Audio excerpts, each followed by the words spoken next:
Sempat menuai pro kontra dari sebelum pandemi, nah sekarang pemerintah resmi menyatakan ibu kota batal dipindah. Tapi bukan selamanya, hanya ditunda karena sedang fokus mengatasi pandemi. Selengkapnya akan saya paparkan dalam Maaf Ibu Kota Baru Ditunda. Kita langsung lihat slide yang pertama. Pemindahan ibu kota negara baru dipastikan akan ditunda untuk tahun depan. Hal ini dijelaskan oleh Menteri Perencanaan Pembangunan Nasional atau Kepala Bappenas Suharso Mono Arfa. Penyebabnya adalah karena pemerintah masih fokus menyelesaikan dampak pandemi COVID-19.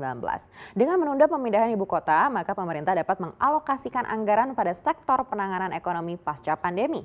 Beberapa pihak menilai sikap pemerintah ini tepat dan menunjukkan empati atas kondisi kesehatan dan ekonomi yang terus tertekan. Pertanyaan berikutnya adalah sampai kapan? Nah, ini belum juga dijelaskan oleh pemerintah. Namun proses dukungan pada tim komunikasi dan koordinasi strategis terkait ibu kota negara baru tetap mendapat alokasi anggaran di tahun depan. Selain itu, menurut Suharso, pembahasan master plan hingga pembangunan infrastruktur dasar di kota sekitar ibu kota negara baru akan tetap dilanjutkan, yaitu seperti di Samarinda dan Balikpapan. Penundaan ini semakin dikuatkan dengan fakta yang terdapat dalam peraturan presiden. Kita akan cek slide berikutnya.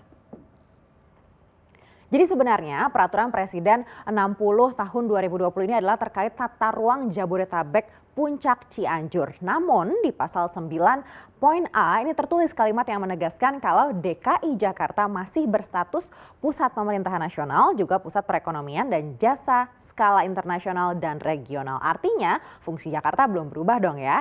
Inilah yang menyebabkan penundaan pemindahan ibu kota semakin jelas. Belum lagi Perpres ini jangka waktu pelaksanaannya itu 20 tahun dari 2020 hingga 2039. Lalu apakah ini artinya sampai tahun 2039 belum juga akan dilanjutkan proyek pemindahan ibu kota baru ini?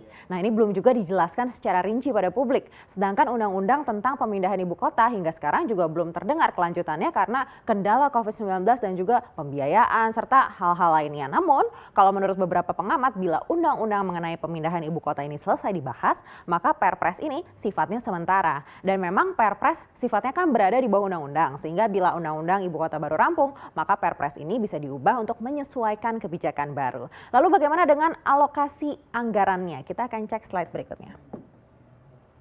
Jadi kalau kita ingat di tahun lalu ketika resmi diumumkan perpindahan ibu kota baru disebutkan anggaran yang kurang lebih sekitar 466 triliun rupiah yang terbagi sumbernya dari APBN, swasta dan kerjasama pemerintah dan badan usaha. Melalui APBN porsinya 19,2%, lalu swasta 26,2% dan KPBU ini 54,6%. Kita lihat porsi dari APBN-nya saja ya. Kalau 19,2% ini artinya dari total anggaran ini berarti 89,4 triliun rupiah. Tapi dengan adanya pandemi COVID-19, apakah masih ada dana tersebut? Kita akan lihat dana kementerian yang terkait ya. Pertama di Kementerian PPN atau Bappenas. Dalam pagu anggaran untuk tahun 2021 ini diajukan anggaran 1,7 triliun rupiah.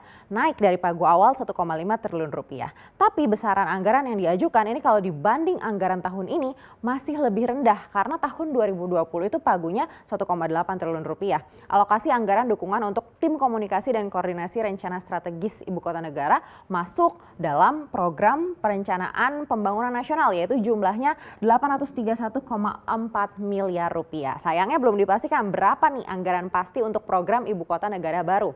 Lalu kedua, anggaran untuk Kementerian Pekerjaan Umum dan Perumahan Rakyat atau PUPR pun ini sudah dipangkas sampai 44,58 triliun rupiah untuk dialokasikan supaya bisa menangani pandemi COVID-19. Jadi dari anggaran dua kementerian ini artinya memang tidak ada nih alokasi dana sebesar 89,4 triliun rupiah ini di RAPBN 2021. Dan hal ini juga ditegaskan oleh Menteri Keuangan Sri Mulyani Indrawati.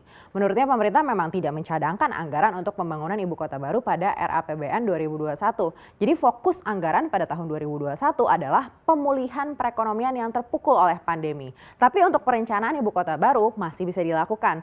Jika pemulihan ekonomi bisa berlangsung cepat, maka pembangunan ibu kota baru bisa menjadi salah satu faktor pendorong perekonomian. Di sisi lain, pemindahan ibu kota baru ini juga bisa berdampak pada berputarnya roda perekonomian di daerah. Indonesia bisa menarik banyak investasi yang masuk karena besarnya proyek pembangunan di lokasi ibu kota baru. Lalu seperti apa sih program kerja ibu kota baru? Kita akan cek slide berikutnya. Secara singkat, inilah keseluruhan program pemindahan ibu kota baru. Pada periode tahun 2019 hingga 2021 ini adalah tahap perancangan kawasan penyusunan desain urban. Dari 2020 sampai 2023 adalah perencanaan teknis dan pembangunan infrastruktur PUPR. Tahun 2023 sampai tahun 2024 adalah sayembara dan pembangunan Istana Presiden, Wapres, Komplek MPR, DPR, DPD, dan perkantoran kementerian atau lembaga. Kemudian tahapan proses pemindahan ibu kota negara secara bertahap akan dilakukan mulai tahun 2024 hingga tahun 2045. Nah, konsep perencanaan ini akan dimulai dari titik pusat kawasan inti pusat pemerintahan dengan luasan 5.000 hektar. Bisa dibilang proyek ibu kota negara ini menjadi primadona yang menarik investasi asing. Kalau menurut Menteri Koordinator Bidang Kemaritiman dan Investasi Luhut Binsar Panjaitan, sudah banyak negara yang tertarik berinvestasi, mulai dari Amerika, Jepang, Arab, Singapura, China hingga Hongaria. Namun dengan adanya COVID yang memukul perekonomian global, langkah penundaan ini dinilai beberapa pihak juga memang langkah yang paling masuk di akal untuk dilakukan oleh Indonesia. Jadi jangan kecewa dulu ya netizen, karena meskipun ditunda punya ibu kota baru, tapi ini kan sifatnya sementara, hanya sampai COVID-19 bisa berhasil kita lewati bersama.